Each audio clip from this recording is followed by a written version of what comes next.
how's it going? So, do you sometimes think about getting a virtual assistant? How do you find a great one? I mean, you can find lots of virtual assistants out there. It's not that hard, but how do you know that they're going to be a good one for you? And how do you know you can trust them? How do you know, all that stuff? So, we're going to talk about that in a second. But first, this. My name is Jean-Serge Gagnon, and I help attraction marketers like you generate residual income from digital course strategies. All right, so getting a VA is super important, getting an assistant. I mean, eventually, no matter what kind of business you're in, you're gonna need an assistant, or more than one, right? You're gonna need people to help you build your business, because let's face it, we're just one person, and there's only so much we can do as a single person, right? So, and plus, especially if you're like me and you've got a daytime job and you've got a family and you've got all these other projects you're working on and all that, it seems like you'll never have enough time to do your thing, to do your business, to build your business. So that's when you're going to need an assistant. Now, like I said in the post, I've been wanting to hire an assistant since the very beginning of my online journey, because seriously, there's a lot of things that I know that somebody else could do that isn't something that's something I do every single day, and these processes that are basic things, but they need to get done. So hey, Angelo, thanks for watching. So getting a VA is going to help you to free your time to do the more important thing. It's the same thing as, say, for example, doing the lawn. I mean, if you're going to be making, $100, $200, $500 an hour or something in your business eventually, whether it's at the start or whether you expect it to be after a while, well, it doesn't really make sense to spend, 4 hours mowing your lawn when you could pay somebody $10 an hour, maybe $5 an hour, maybe $20 to get it all done. Versus you, wasting your time that's worth, I don't know, you can say it's worth $500 an hour. It doesn't really matter. You choose the value of your time based on how much you think you'll make eventually.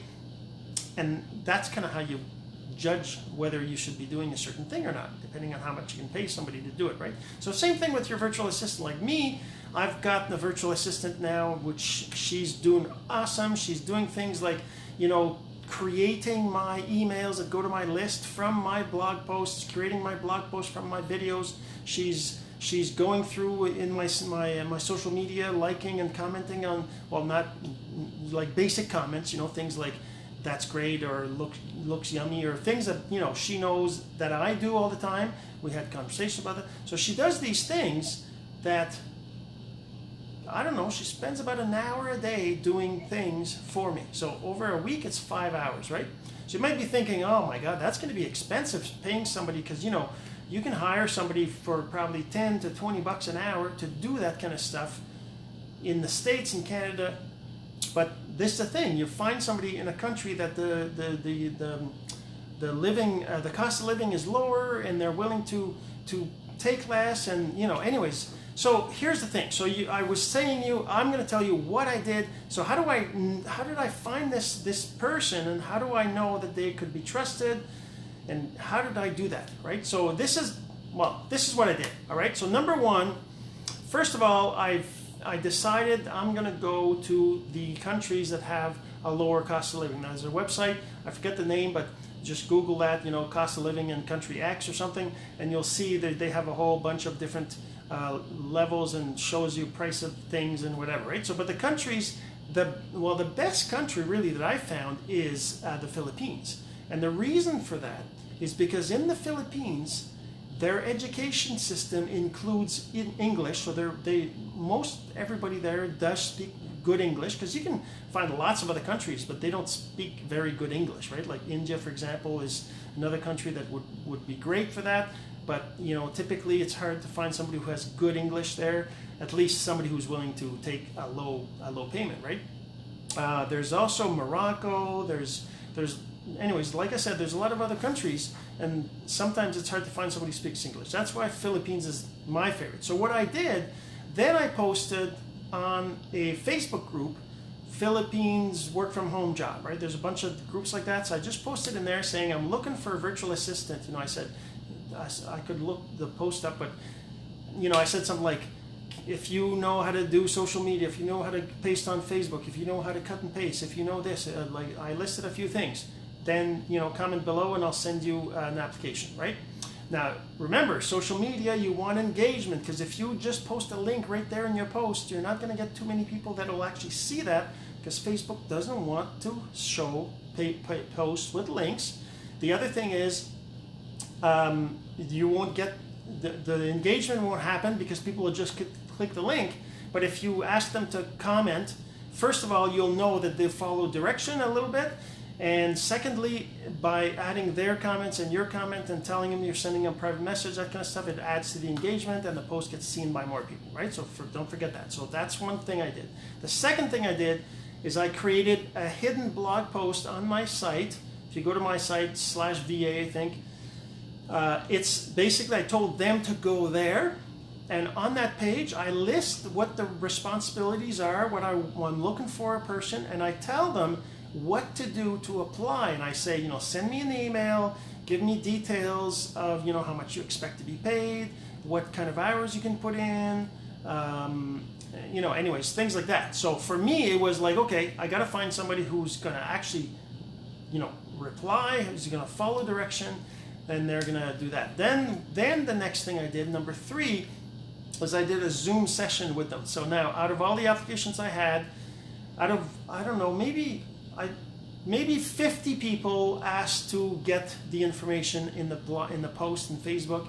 Out of those 50, I had maybe like, I just had like, I think 5 people, or maybe 10, 5 to 10 people send me an email, right? And out of those, there's only, I think, 3 that I responded back and they replied back. So we had a conversation.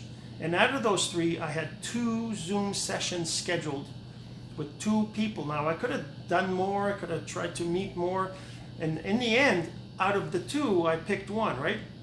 And actually, to be totally transparent, one of them didn't even show up at their Zoom session. They were late by like 5 minutes, and then I just canceled it, and then I got an email from them saying, hey, I'm waiting for you, like 7 minutes after I started the thing, right? So I just, like, if you can't even be on time, I can't see you being on time and doing things and whatever, right? So that's the thing. So now then, the person that I did choose, I had another Zoom session before actually hiring her, and we talked about what her skills were, how she could help me, what the kinds of things I needed to do. I wanted to make sure that she understood. I wanted to know that she could speak English well, that she understood English, that she understood what I was asking. She did really, really good. Of course, the next part is securing your accounts. Now, the thing that I figured, here's the thing.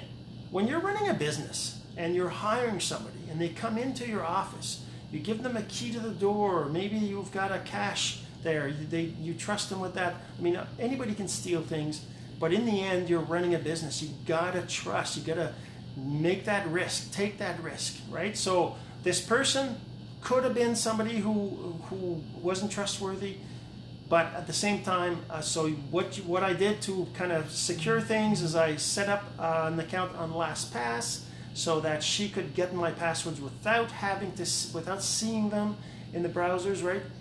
So she could log in, and that way, if anything happened, I didn't like it after a week or something, I could just change my passwords, and then she wouldn't have access to them, right?